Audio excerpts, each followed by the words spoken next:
Hey guys, welcome back from Classic Work. Today I was going to talk about a little bit about hanging crown molding. And more importantly on that is actually cutting the miters and everything to fit inside a corner, an inside corner. And it's a little bit tricky thing to do because a lot of times unless somebody shows you or you actually have to look it up, it's a little more complicated than it actually seems. And you know, this method's couple of methods I'm going to show you is more for small time homeowner that's just trying to spruce up a room, bathroom, bedroom, and there are better ways of doing it, there are faster ways of doing it, but this right here is just the bare bones minimum, and you can get very good results like this, and you don't have to have a lot of tools, you don't have to spend a lot of time, and you don't have to have a lot of money to do it. So without any further ado, let me get after it. Let's get started and showing you all the basics on how to do it. When you're hanging crown molding, and we're going to hang some in this corner right here, there are a few different types of ways that you can put them in there to make them look very good. The first type is this type, which is just cutting a 45 degree on your crown molding. And remember that you put your crown molding upside down in the saw, and I'll show a demonstration of that in just a second. But all you're going to do is take your bottom piece, which is the cove part, and stick it on your ceiling. Make sure it's seating down where it's supposed to be, and your 45 corner should wind up being right there in the crack in the seam of the room. Now you're going to switch your miter saw over to the other side, and you're going to cut another 45 on another piece, same way, upside down and everything. It's just going to be the opposite mirror image of it, and then you're going to do the same thing and slide it down back in there. Now this makes a extremely pretty joint, and you shouldn't have to caulk it or anything like that. If you play with it a little bit, you'll get it so it's almost seamless. And I'll turn it for you so that you can see. It's a little bit crooked, but like I said, you can play with it a little bit and get it so it fits just perfect up in there.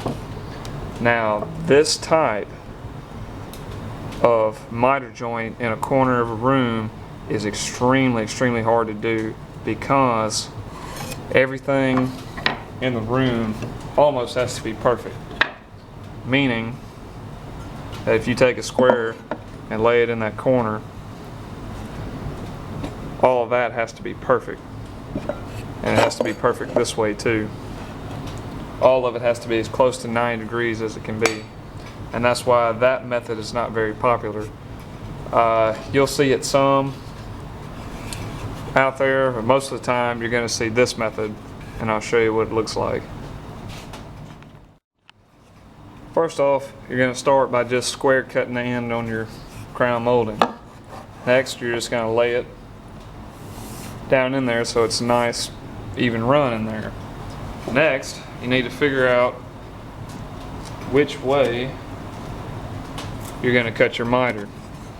And we're going to use this piece over here. You're just going to lay it down in there and just find your miter, which ain't hard. We know that this end right down here is going to be our long run, so we know we're going to cut it this way. So I'm going to go put this in the saw and cut it, and we'll go from there. Remember to put your piece upside down in the saw.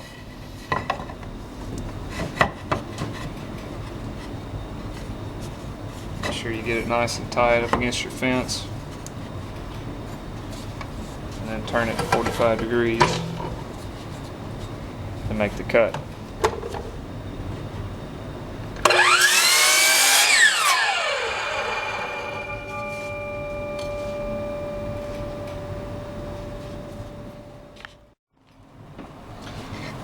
Now that you've made your cut, just want to double check it and be sure that it's going to be a line like it's supposed to be, and everything looks good.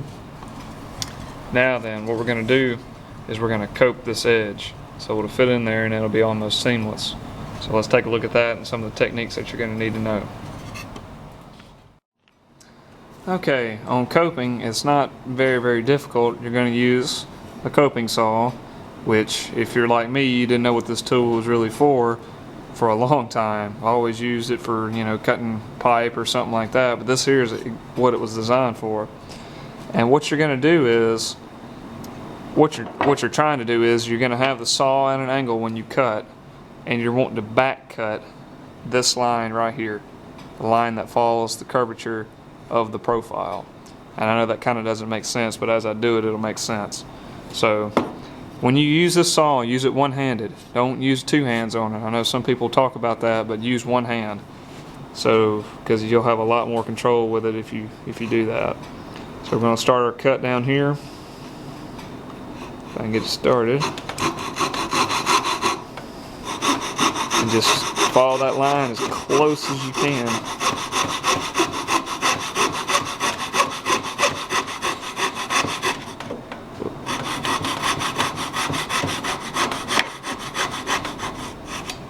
Okay, that's our first straight cut. The second straight cut I'm going to put is right here where this little straight end is. So just start in there.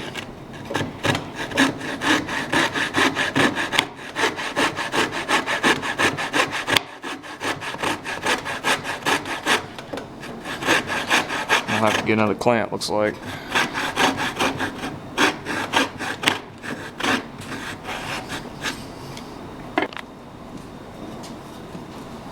Alright, we're going to do this cut up here next, since it's also a straight cut. And this one right here is pretty delicate, so you're going to have to go very easy on it. There's not a lot of material holding it there. Oops.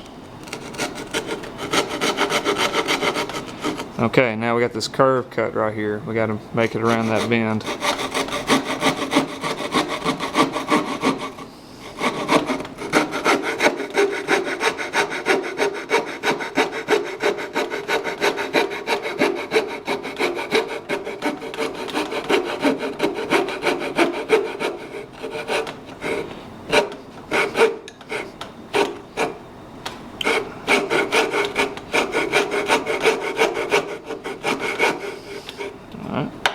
Knock this piece off.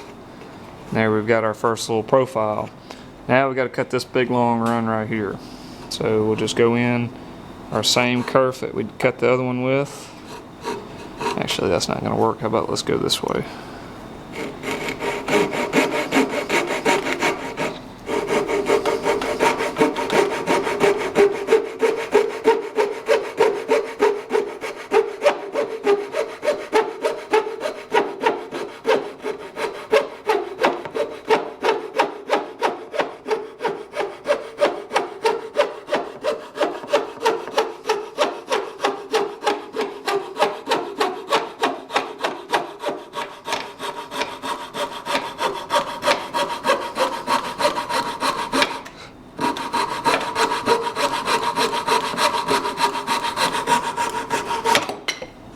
And there you go, and there's your profile.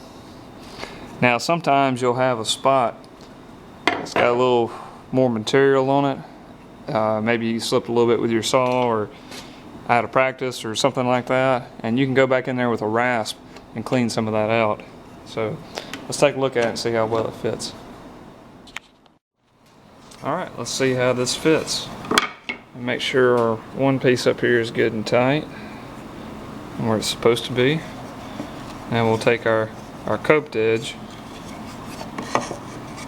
put it in here. Okay, not too bad. Okay, I got a little bit of gap right here. I can stick my fingernail through it. I'll pull it around so you can see. See, there's a little bit of a gap right there, shadows on it. But like I said, you can take, it's hitting right here and a little bit right here. You can take a rasp and knock it down a little bit and it'll fit right in there.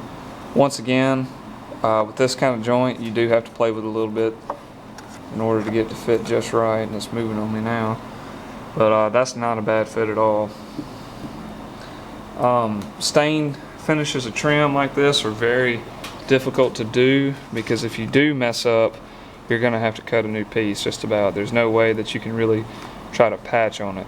Now if you were painting this, that would be a whole different story. You could caulk this joint and it almost looks seamless. There wouldn't be any seam in it pretty much. But like I said though, I could knock this down right here and it would fit a little bit better. But from a distance in a room, you would never see that. Alright, I hope y'all enjoyed it and thanks for watching.